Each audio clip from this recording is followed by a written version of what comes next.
Hey, how's it going YouTube, and welcome to yet another guide on Pixelmon, but today we are not doing a legendary guide. In fact, today we are going to be doing a Ultra Space guide. Ultra Space is Pixelmon's alternate dimension. It is made for the late game, and this is going to be a full guide for you guys, giving you guys all, different tips and Ultra Beast spawns, but let's get a couple things out of the way first. Number one is that I'm not going to be going over all of the Pixelmon Pokemon spawns, only going to be covering the Ultra Beast spawns. Additionally, this is made on Pixelmon 9, specifically Pixelmon 9.1.7 on the Minecraft version 1.16. So if you're not playing on this version, this guide might not be accurate for you.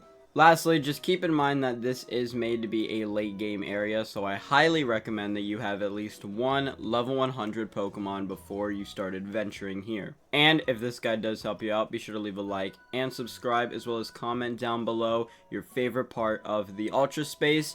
Without further ado, let's get... Alright, so starting things off first, we're going to be talking about the fog. As you can see, I can't really see too far ahead of me. However, if you get the item, the safety goggles, you can actually put it on your character and you can see a lot further. It clears up the fog a ton and it just helps out a ton overall. Now, what this item does is in competitive battles, this held item will protect the holder from both weather-related damage, so like chip damage from hail or sandstorm, as well as powder moves. Moves like Rage Powder, Stun Powder, Sleep Powder, stuff like that. However, like it says here, it can also be worn to reduce heavy fog. This is just so good for the Ultra Space, as I can see just, so far ahead of me. How you get the pair of safety goggles is go into your overworld, find a desert, and start exploring those desert temples. It is like I think it's like a 4.3 rarity, so it is pretty rare. However, I find that like at least like 3 desert temples in, because they all have like 4 chests underneath them, you are pretty much guaranteed a pair of safety goggles. Next up, let's actually go ahead and talk about Pokemon's behavior here. Now, their levels can vary from, I've seen like some lower levels, but usually they are on the higher end, and there are level 100 wild Pokemon. That's why at the start of the video, I highly recommend you guys get one level 100 Pokemon before you adventure here. But wild Pokemon, they can be at level 100, and they're also more aggressive. So if I just like walk around over here, I'm gonna, see, as you can see, that Knuckle Stack just straight up charged me. A lot of Pokemon do this. Additionally, other than being aggressive, there can be horde battles. Horde battles are whenever it is one Pokemon of yours versus 5 wild Pokemon. So let's actually see if I can trigger one here with this Magmar.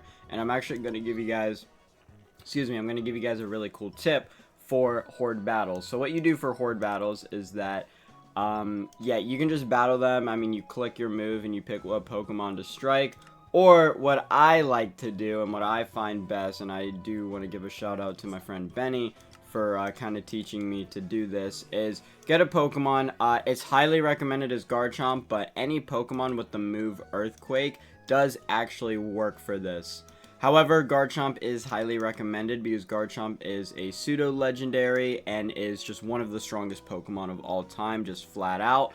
However, what you can do is you can use the move Earthquake. Now, keep in mind, if there are flying Pokemon or Pokemon with Levitate, they will avoid this Earthquake, but it's really good for horde battles. As you can see here, we got no flying Pokemon, no Levitate Pokemon, and even if we did, there's, a really low chance that all of them would have that ability or attribute. So as you can see, we just Earthquake here, and the Graveler only hung on with the ability Sturdy. All the other Pokemon are, KO'd, and then you can use Earthquake again. This is just really good for XP grinding, and then all the loot will drop, as you can see just around here. We got like a Firestone, some sand blocks, blaze powder, stuff like that. And as I was saying though, that's really nice for XP. There is one thing that I am a little butthurt about, is that the orbs. So if we just go ahead and go here, the orb of Fiery Souls, Static Souls, and Frozen Souls, those orbs that you need 375 KOs for from wild Pokemon, yeah, horde battles do not work. They don't even count for one Pokemon, so please just keep that in mind. I know I got really excited when I learned about this trick because I thought that I could get orbs completed really fast, and yeah, that is not the case. I also want to talk about raids here. Basically, the max raids here is they're guaranteed to be 3 stars and up. So the lowest raids here will be 3-star raids, and I mean, that's just amazing. I highly recommend you come here to raid grind, because 4 and 5-star raids, not only can they give you really good loot like, you know, netherite scrap, diamonds, you know, bottle caps, ability patches, and capsules and stuff, but they also, of course, give you XP candy, which you can then use to get even more level 100s and traverse the ultra space easier, or just help you build up your team a lot easier. I also want to make a note that yes, since there are just a ton of 4 and 5-star raids, those raids do have the highest shiny odds in raids. Additionally, the shiny odds for the ultra space are increased. I'm actually not sure by how much, but I do know that it is increased, and honestly, it's increased pretty significantly.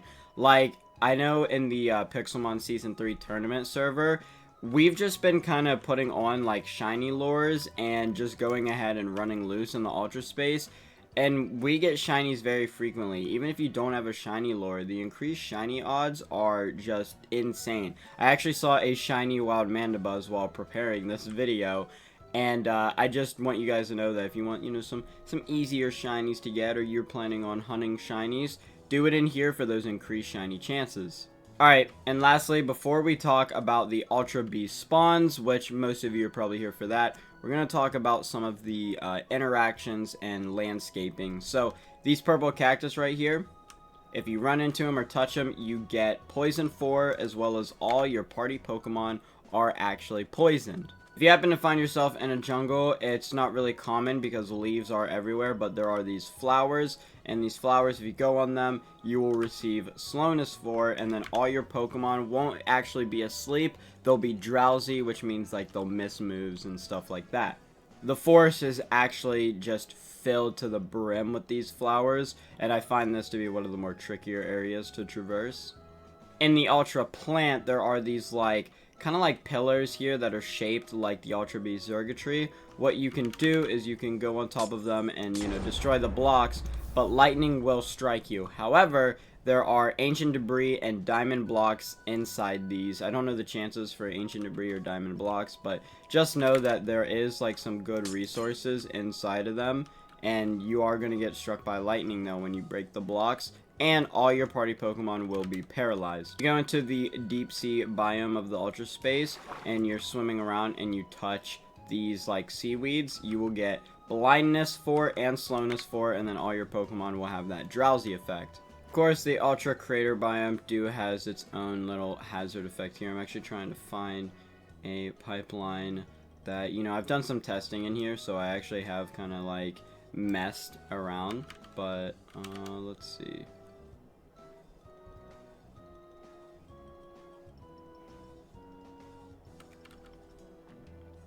In these pipelines right here, I don't know if it'll work on this one, but if you destroy the iron, it should give you like 4 different effects, being blindness, slowness, and poison effect. However, I think I've actually tested like all the ones here, so I can't really show it, but you'll have to take my word for it that whenever you destroy these pipes, you do get hit. Oh, here it is, yeah. So you get hit with blindness, poison, and it's not slowness, it's mining fatigue. Mining fatigue for like a whole minute, which is pretty rough. Also, all your party Pokemon do get poisoned.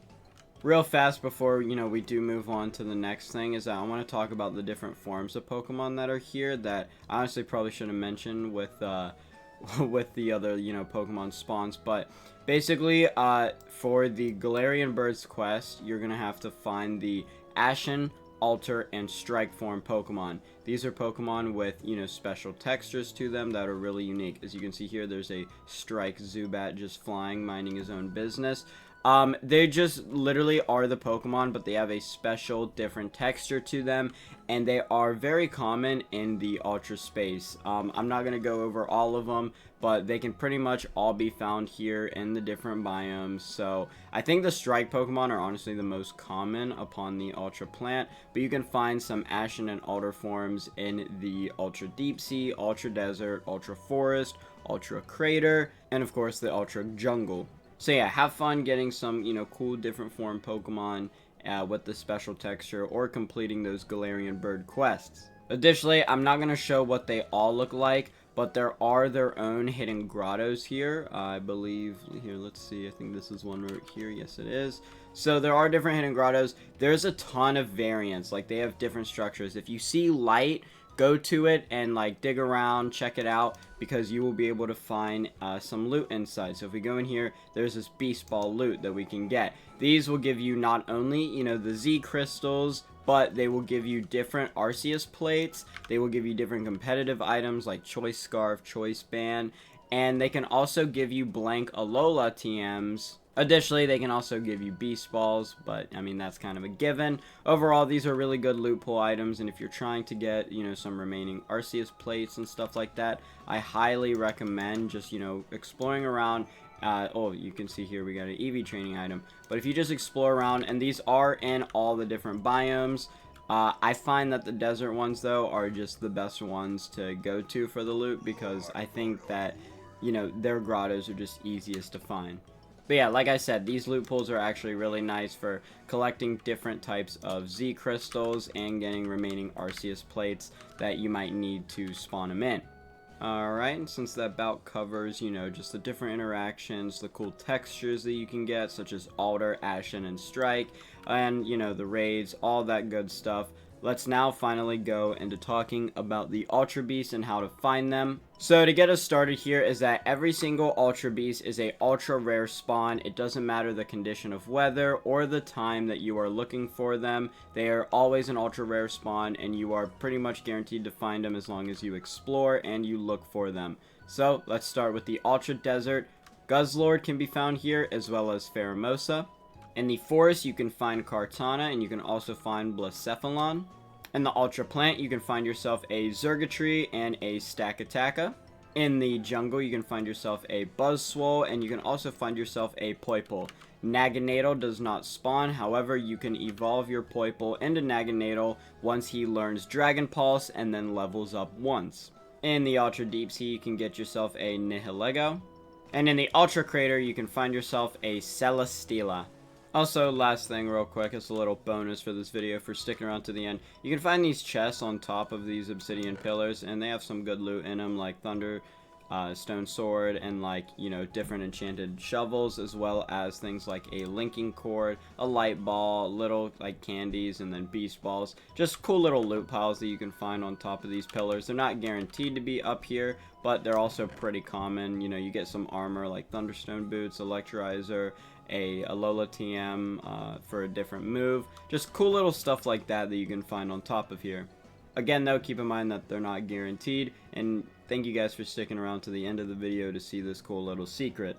Alright, and that does it for this video. If this did help you out, be sure to leave a like and comment down below what your favorite part of the Ultra Space is. Mine, personally, is the 4 and 5 star raids and how common they are. Seriously, I spent, like, just 1 hour raid farming, and I got, like, so many extra large and large XP candies that I could use to level up different team members, so that's always really nice.